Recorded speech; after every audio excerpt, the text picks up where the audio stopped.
vous avez la première interface entre l'air et le vernis, et en dessous, vous avez la deuxième interface entre le vernis et la peinture, ce qui nous permet, même chose, à l'endroit où on veut, de faire un profil, par exemple sur cet axe jaune que vous retrouvez là. Et vous voyez les deux maxima d'intensité lumineuse, la distance entre ces deux maxima vont nous donner une épaisseur de vernis. C'est juste pour vous montrer, quand on nous demande systématiquement quelle est l'épaisseur du vernis, vous voyez que si je n'avais pas choisi cet axe-là, mais celui-là, j'aurais obtenu quelque chose de beaucoup plus grand. Autrement dit, ce n'est qu'une moyenne, un ordre de grandeur raisonnable que l'on est capable de donner. L'inconvénient de la microscopie confocale, c'est que ça ne marche que pour des matériaux transparents, les vernis par exemple. Ça marche pour les vernis anciens, relativement moins transparents, mais ça ne marche pas dès qu'on est dans un milieu diffusant. Par exemple, on ne voit pas les pigments qui se trouvent dans la peinture. On a donc changé de technique et nous avons développé, poussé par le SPCI, une technique de tomographie optique cohérente qui jusque-là était utilisée dans le domaine de l'infrarouge, développée dans le domaine de l'infrarouge et pour des applications biomédicales, voire l'œil par exemple. Donc nous avons développé une OCT à l'Institut des nanosciences de Paris dans le domaine temporel pour avoir le maximum de précision, plein champ, c'est-à-dire pour ne pas visualiser un point de la peinture, mais une surface relativement importante. Et surtout, notre originalité, c'est qu'elle, c'est pas dans l'infrarouge, mais dans le domaine du visible que nous l'avons développé, dans le but ultérieurement d'identifier les différents pigments que l'on va visualiser. Alors, dans un premier temps, ça nous permet de faire de la topographie. Le principe est l'interféromètre de Michelson, où on exclut toute la lumière diffusée par les pigments en sélectionnant les photons qui vont être en phase, qui vont interférer avec ceux qui vont venir d'un miroir.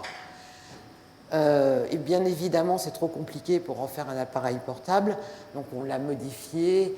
Voilà la réalisation actuelle qui n'est pas encore sous forme d'un microscope, mais qui est sur une table optique où on a une source lumineuse qui se sépare en deux dans un cube séparateur, et les deux bras de l'interféromètre ici de Michelson sont rassemblés en un seul bras à l'intérieur d'un objectif interférentiel du Miro.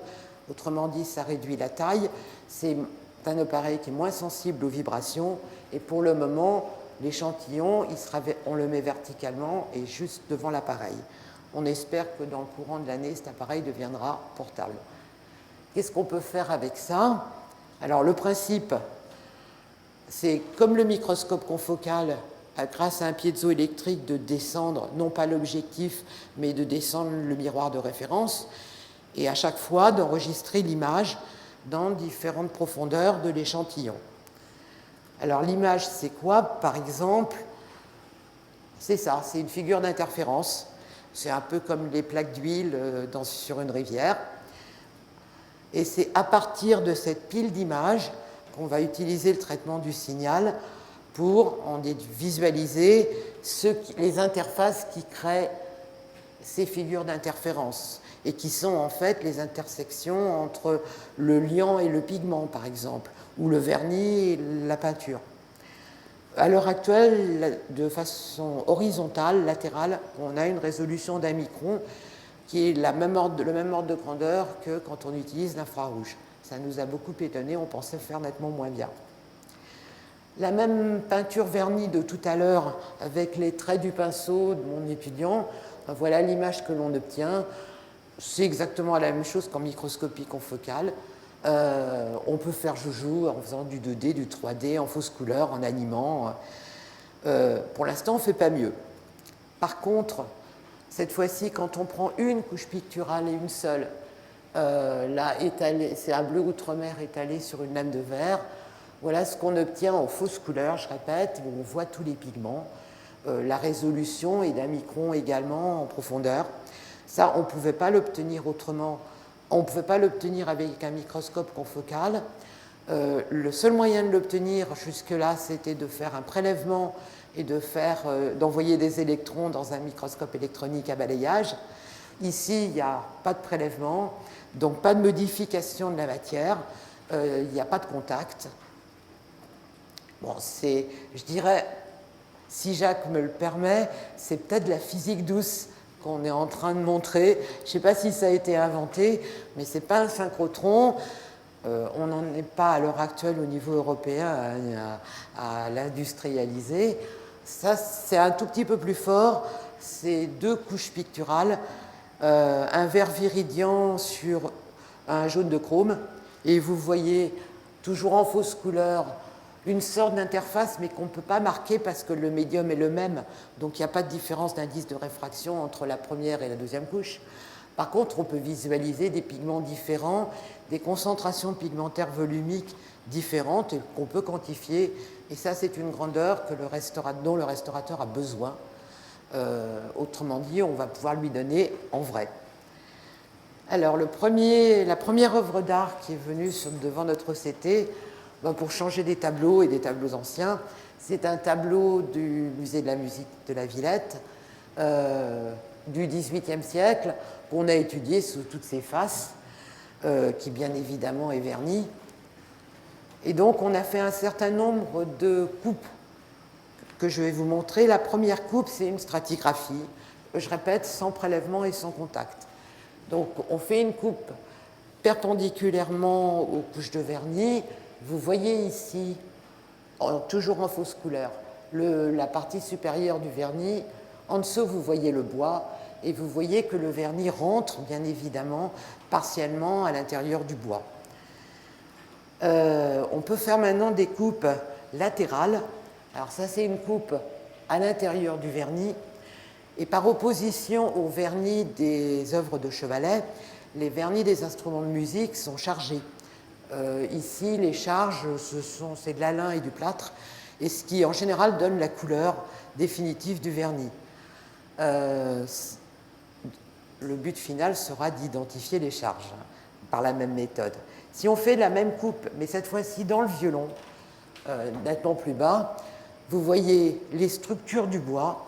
Alors là, les conclusions du laboratoire du musée de la musique, c'est que premièrement, avec une étude systématique, on pourrait en déduire la nature du bois, c'est eux qui le disent, mais deuxièmement, qu'à partir de la distance entre les fibres que l'on observe, on pourrait faire une sorte de datation un peu équivalente à la dendrochronologie.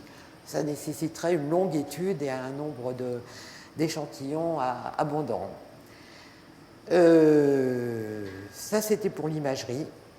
Autrement dit, je vais vous montrer à la fin qu'à partir de cette imagerie, on veut essayer d'identifier. Mais avant ça, identifier, on savait faire depuis une dizaine d'années. Donc le but, c'est toujours en faisant de la physique douce, d'identifier les pigments, les colorants, et puis les vernis des œuvres, alors là, des œuvres anciennes.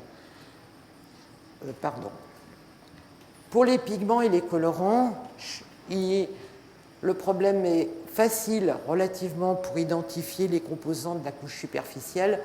Il se complique quand on veut identifier les composants de la couche sous-jacente. Donc je vais vous montrer le principe. Ça, c'est l'instrument qu'on a développé depuis une dizaine d'années, qui est portable, qui est monté sur un pied photo, et qui est un goniospectrophotomètre qui analyse une surface d'un disque de 5 mm. Sa particularité est que la lumière incidente qui vient par des fibres optiques a la même direction, mais le sens inverse, que la lumière que l'on recueille. On est donc en configuration de rétrodiffusion, ce qui permet de réduire la taille. Et la lumière recueillie est analysée dans un spectromètre qui a une résolution de 4 nanomètres. Ça nous permet d'enregistrer un spectre, et un seul, puis après on se déplace. Un autre moyen, c'est d'utiliser une caméra multispectrale que vous voyez ici, dont l'éclairage cette fois-ci est extérieur à la caméra. L'intérêt de cette caméra, c'est que ça permet d'enregistrer 100 millions de spectres. Alors évidemment, pour nous, ça a été faramineux quand on nous a offert 100 millions de spectres. On ne peut pas tout avoir. Là, on a beaucoup de spectres, autant de spectres que de pixels de la caméra.